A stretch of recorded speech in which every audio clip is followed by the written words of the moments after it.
Assalamualaikum warahmatullahi wabarakatuh. Kami dari kelompok 10 akan menjelaskan tentang cara pembuatan kosmetika yang baik. Adapun anggota dari kelompok 10 diantaranya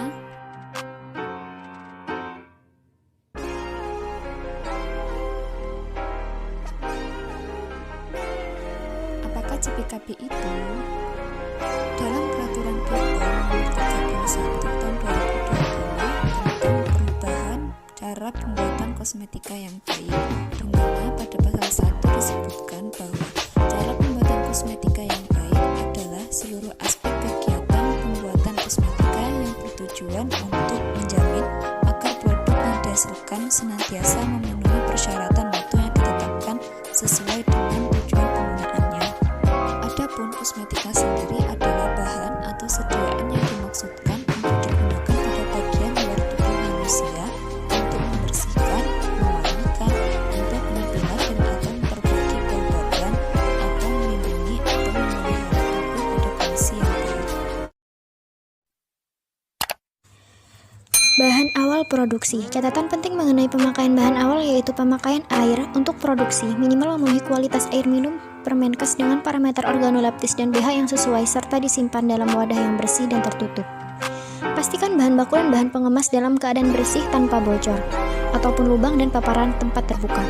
Bahan baku dan bahan pengemas harus disimpan di area atau ruangan yang bersih, kering dan terhindar dari kontaminasi bahan lain serta binatang. Berikutnya adalah pengemasan yang disebut juga pembungkusan, pewadahan atau pengepakan. Fungsi kemasan di sini adalah sebagai pelindung terhadap kotoran dan kontaminasi, sebagai pelindung terhadap kerusakan fisik, perubahan kadar air dan cahaya.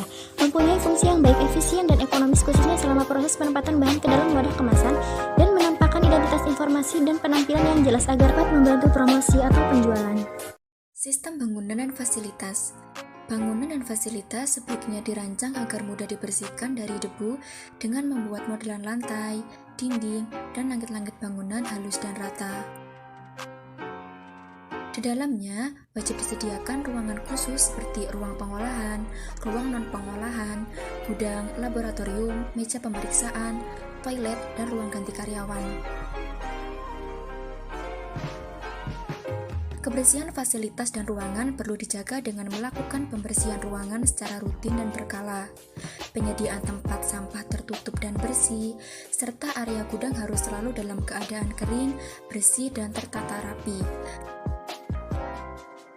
Dan perlu adanya pengontrolan rutin untuk kebersihan ruangan. Sanitasi dan hygiene di industri kosmetik. Sanitasi adalah upaya untuk melindungi kesehatan dengan cara membersihkan sampai ke mikroba, sedangkan hygiene adalah bagaimana cara orang memelihara dan juga melindungi diri agar tetap sehat. Sanitasi dan hygiene bertujuan untuk menghilangkan semua sumber potensial kontaminasi dan kontaminasi silang di semua area yang dapat beresiko pada kualitas produk.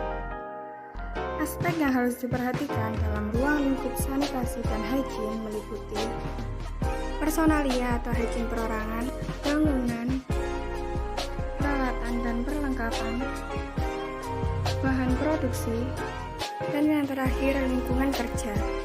Selanjutnya adalah dokumentasi. Dokumentasi adalah materi yang digunakan sebagai bukti pemenuhan standar. Mengacu pada prinsip tulis apa yang dilakukan dan lakukan apa yang ditulis. Dokumentasi penting karena dapat menghindari kesalahan pembuatan produk karena salah paham saat komunikasi.